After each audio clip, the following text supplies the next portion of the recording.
Well, it's just like I was telling you. We were swinging around this hill, mopping up after the first wave. The Heinies were throwing everything but Ma's kitchen stove at us. And the lieutenant sent me on a reconnaissance job down this road.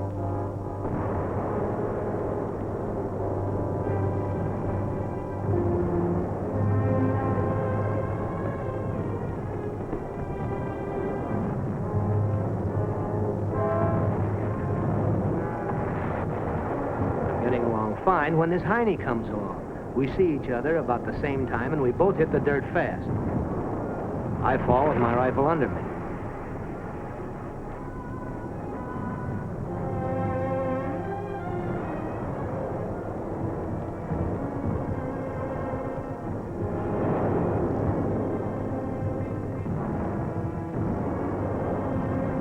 Well, I know that if this guy throws anything, it ain't going to be a cream puff. And here I am trying to scrape the mud off my rifle. I'm thinking about the skipper and how he'd give me hell for falling on it when all of a sudden...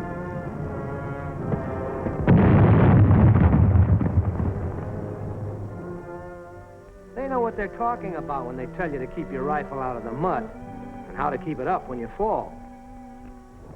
I got off lucky that time. The Heine must have been scared and pitched a wild ball, but the concussion knocked me cold. I guess he thought I was dead. Ma wrote me that you joined up, and it made me feel kind of proud, kid. But I want a live soldier for a brother, not a dead one. That's why I'm telling you this stuff. You take that rifle I give you. It's a honey. It's a killer. If you use it right and treat it right, you've got the best friend a soldier can have. But if you don't know how to handle it, or if you start kicking it around, it's going to let you down just when you need it plenty. I remember when I was in the replacement center. They gave me a rifle. So what? You point the damn thing and it goes bang, and that's all there is to it. It gave me a pain the way the non-coms used to hammer away on this preliminary stuff. I wanted to get out and kill some Germans and Japs.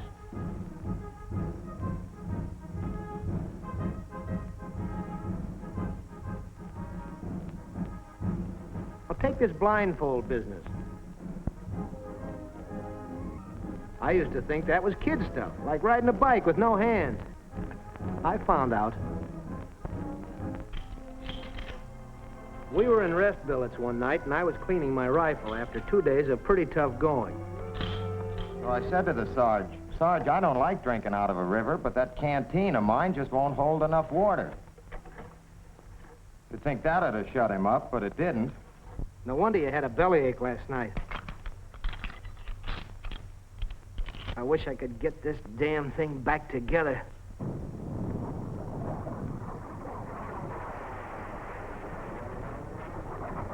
Here she comes.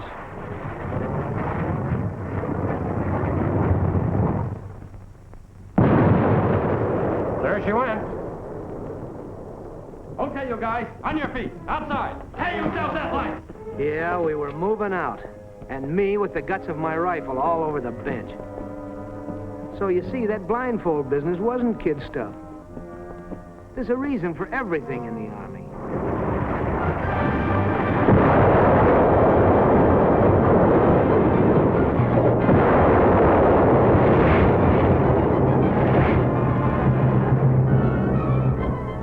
You gotta know how to fall with a rifle.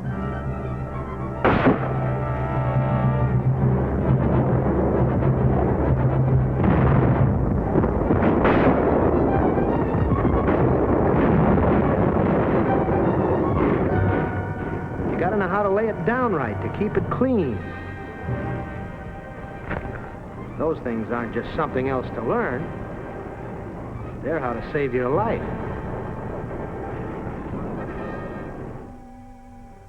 Here, you take Joe, for instance. Joe's a swell guy, field artilleryman. He was telling me one time... Yeah, I was telling him one time.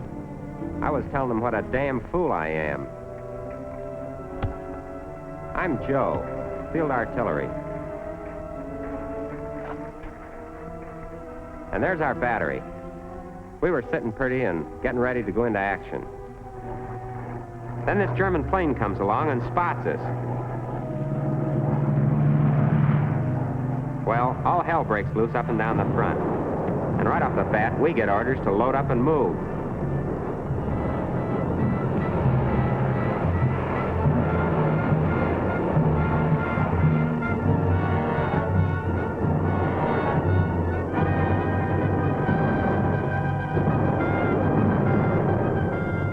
First, I couldn't find my gas mask. Like a dope, I'd put it down someplace.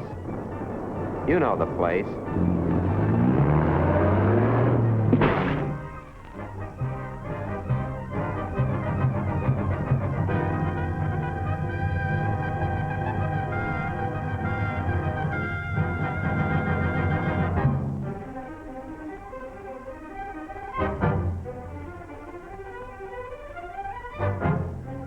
Well, there I am, loping along like a locoed buffalo, and wham! I do a Brody.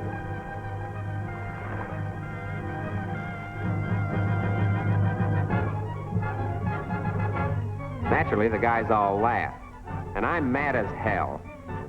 The sergeant don't help any. First thing he says is, clean up that rifle.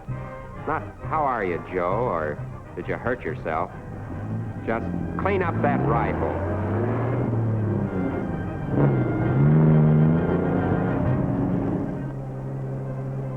Clean up my rifle, he says. And me with mud running out of my ears. The hell with that.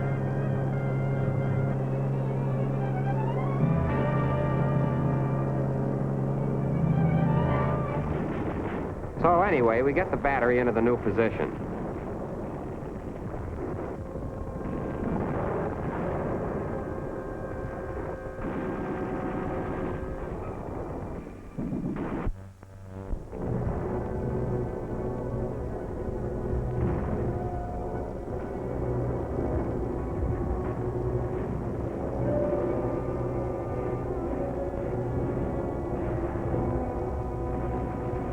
I'm out in a foxhole, wishing I was back in Chicago, when I hear a noise. 3 heinies out on patrol. There they were, like ducks in a shooting gallery. Somehow they'd wriggled through the line, but now I had them where I wanted them. Boy, did I have them. 1, 2, 3. That's what I figured. I picked the second one for the next slug, only I never got him. See why? That's a pretty-looking mess, isn't it?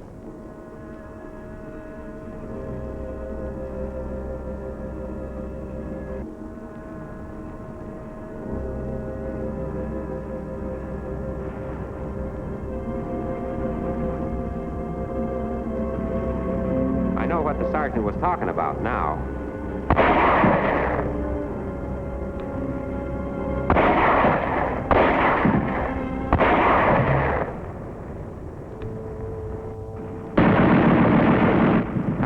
I never would have gotten out of that spot alive if our machine guns hadn't cut the tails off those monkeys. I want you to be smart, kid. Not like Joe and me. If I'd have been half smart, I wouldn't be writing you from here. I'd be up with my outfit where I belong. Here's what happened. The sergeant had rolled me out at 5 o'clock in the morning for guard duty. It's cold and rainy and half dark, and I'm a pretty unhappy guy.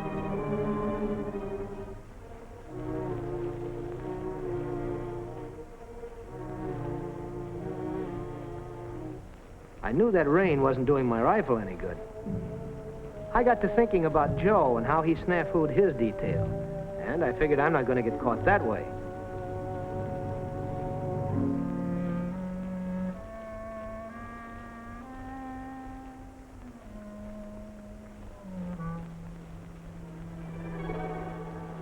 So I get out some oil.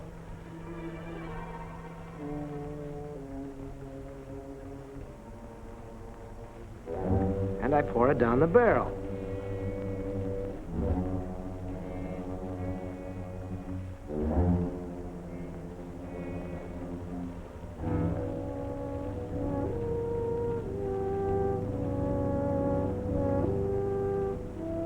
Then I plugged her up to keep the oil inside.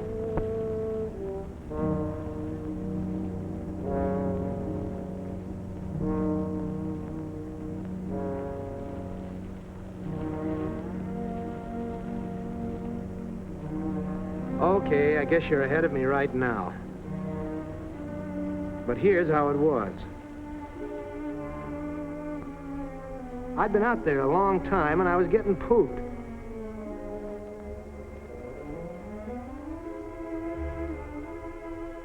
I was beginning to think those guys would never come out to relieve me.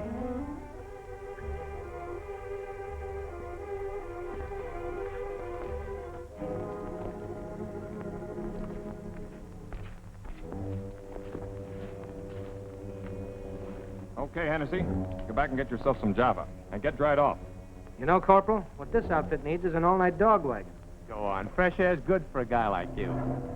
Yeah, I know. Make a man out of it. It's a 109. Let him have it.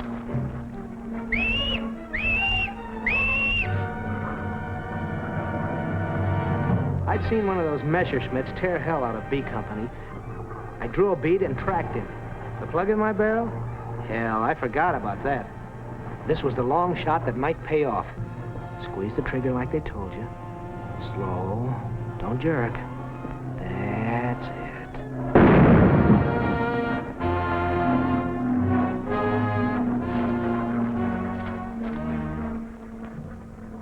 Jeez. Look at that rifle. Look at that face. Stretcher bear! Well, kid, I guess you're not so proud of your big brother now. I guess you think I'm pretty much of a dope. Okay, so I'm a dope. The point is, let's not have two of them in the family. It's so simple, kid, that I want to holler it at you. Just keep your rifle clean and use it right. If you do, you've got a great chance. But if you don't, I don't know what I'm going to look like. They don't take the bandages off till tomorrow. But we got to keep one guy in this family that the gals will go for. Well, so long, kid. Good luck. Keep your rifle clean.